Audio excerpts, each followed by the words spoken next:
বিসমিল্লাহির রহমানির রহিম। আমি মোহাম্মদ শামীম মিয়া। আপনারা জানেন যে ঢাকা সহ সারা বাংলাদেশে কারফিউ চলছে। আগে ছিল করোনার মতো, আর এখন কারফিউ চলছে। যাই হোক, সারা দেশে একটা আতঙ্ক অবস্থা। আমি নারীর টানে আমার জন্মস্থান সুইলপুর চলে এসেছি। আসার পরে আজকে সকালবেলা আমি এসেছি যে শালগাঁও কালীসীমা স্কুল অ্যান্ড কলেজ। এখানে আমার দাদির আপন দাদির বাপের বাড়ি। এখানে দাদা উনি কিছুদিন আগে মারা গেছেন, আল্লাহ ওনাকে ব্যাস নসিব করুক। এই মুহূর্তে আমি দাঁড়িয়ে আছি শালগাঁও কালীসীমা স্কুল অ্যান্ড কলেজের তিতাস নদী, খ্যাত তিতাস নদী, যে নদীতে আমার অসংখ্য স্মৃতি আছে। একসময় আমি ওই যে কচুরি পাড়ার নিচে কোহিনুর ফুলকে নিয়ে মাছ ধরতাম। একসময় লঞ্চ আসছিল, বললাম যে লঞ্চ আসছে, আল্লাহ ওনাকে বাঁচিয়ে রেখেছেন, আমাকে বাঁচিয়ে রেখেছেন। অসংখ্য স্মৃতি আছে। নবীনগর একসময় লঞ্চ চলতো, এখন কোনো দিন লঞ্চ না চলে না বললেই মনে হয়।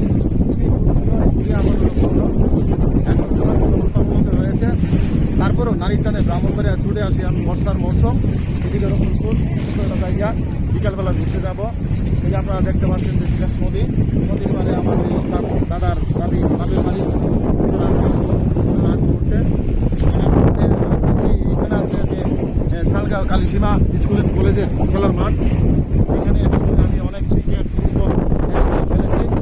এখন তো প্রায় জৈবন বৃদ্ধের কাছাকাছি। আমার সাথে আছেন মাস্টার আরিফ। আপনি 1 মিনিট অল্প একটু বলেন। আসসালামু আলাইকুম। আমি খন্দকার আরিফ, শালগাঁও কালীসীমা স্কুল অ্যান্ড কলেজে পড়েছি এবং ব্রাহ্মণবাড়িয়া সরকারি কলেজের অনার্স রানিং দ্বিতীয় বর্ষে আছি। আমার পাশাপাশি তিতাস একাডেমি কেয়ার একটা কোচিং সেন্টার আছে। দীর্ঘদিন থেকে আমরা 3-4 বছর আপনাদের কাছে দোয়ার প্রত্যাশী, যাতে আমি স্টুডেন্টকে ভালো কিছু দিতে পারি এবং ভালো সেবা যাতে দিতে পারি। ঠিক আছে, আপনি কিছু বলেন। আসসালামু আলাইকুম। আসলে স্যারের সাথে আজকে ফার্স্ট ম্যাচ। আমি মোহাম্মদ জাকারিয়া, আমি চার্টার লাইফ স্টুডেন্টে ইউনিট ম্যানেজার হিসেবে কাজ করতেছি আসলে এখানে। আমার চলাফেরাও আমার শৈশবকালও কেটেছে এই তিতাস থেকে ঝাঁপিয়ে বেরিয়ে, এবং আমার এই খেলাধুলার মাঠে খেলা করে। তবে আজকে স্যারের সাথে ফার্স্ট ম্যাচ। স্যারে খুবই বড় একজন ব্যক্তিত্ব, মনের ব্যক্তিত্ব মানুষ। স্যারের সাথে আজকে ফার্স্ট থেকেই স্যারের সাথে এত একটা ভালো লাগলো যে খুব একটা ক্লোজ মানুষ, এবং স্যারের সাথে মিশে আমার খুব ভালো লাগলো। আশা করি স্যারের সাথে যদি থাকতে পারি, লাইফটাকে সবসময় এনজয় করতে পারবো। স্যারের সাথে দেখা হয় আমার ভালো লাগবে। অসংখ্য ধন্যবাদ। সুন্দর করে সাক্ষাৎকার দিলেন আরিফ মাস্টার আরিফ ভাই এবং আপনি জাকারিয়া।